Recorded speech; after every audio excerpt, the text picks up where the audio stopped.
अभिवादन स्वीकार कीजिए ब्रजेश मिश्रा का और आप देखना शुरू कर चुके हैं द डिबेट।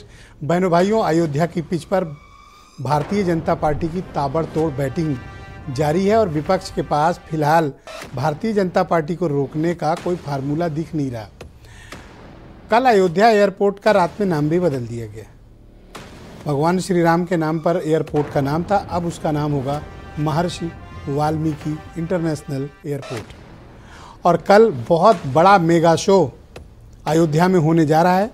अयोध्या के शानदार इंटरनेशनल एयरपोर्ट और अपग्रेड की गई अयोध्या के रेलवे स्टेशन को देश को सौंपने जा रहे हैं प्रधानमंत्री।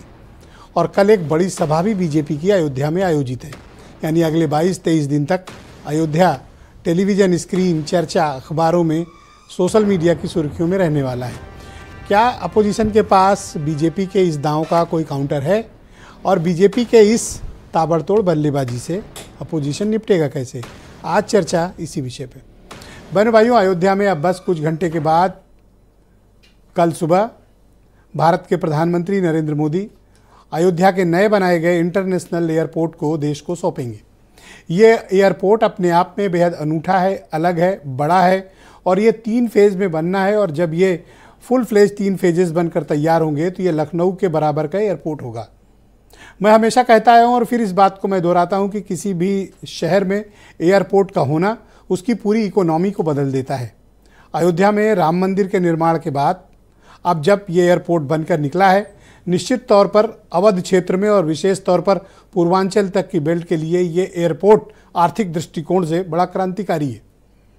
और एयरपोर्ट किसी भी शहर में होना, आप कहीं भी उत्तर प्रदेश में देखें या देश में देखें, अगर डोमेस्टिकली उसका बेहतर इस्तेमाल हो रहा है तो एयरपोर्ट उस राज्य की, उस शहर की इकोनॉमी को बदलता है। तो अयोध्या की इकोनॉमी को बदलने वाला ये एयरपोर्ट कल देश को समर्पित होने जा रहा है। फिलहाल 3 फ्लाइटें शुरू होंगी। चूँकि इंटरनेशनल एयरपोर्ट है तो आने वाले वक्त में ईस्ट एशिया से और मिडिल ईस्ट भी यहाँ से कनेक्ट होगा।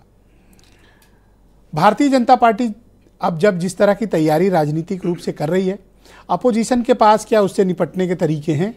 अब जब कुछ वक्त बचा है एयरपोर्ट के उद्घाटन का और उसके बाद 22 दिनों तक ये चल रहे महोत्सव और उसके बाद 22 जनवरी को पूरे देश को समर्पित होने जा रहा है रामलला का भव्य मंदिर।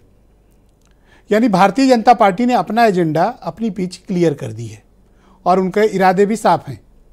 लेकिन क्या अपोजिशन उत्तर प्रदेश जो लार्जेस्ट पॉलिटिकल स्टेट है वहाँ पर मुकाबले के लिए खुद को तैयार कर चुका है या कर रहा है, या फिर अभी उनकी कोई तैयारी नहीं हुई है?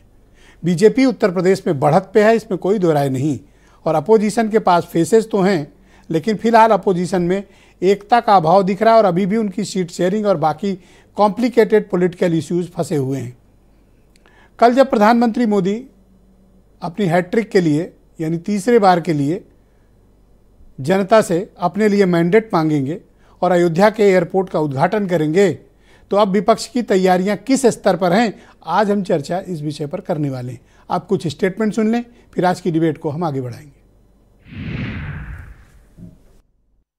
प्रधानमंत्री जी ने पंच प्रण कराए हैं कि हमें अपनी विरासत पर गर्व करना है, गुलामी की मानसिकता से मुक्ति पाना है।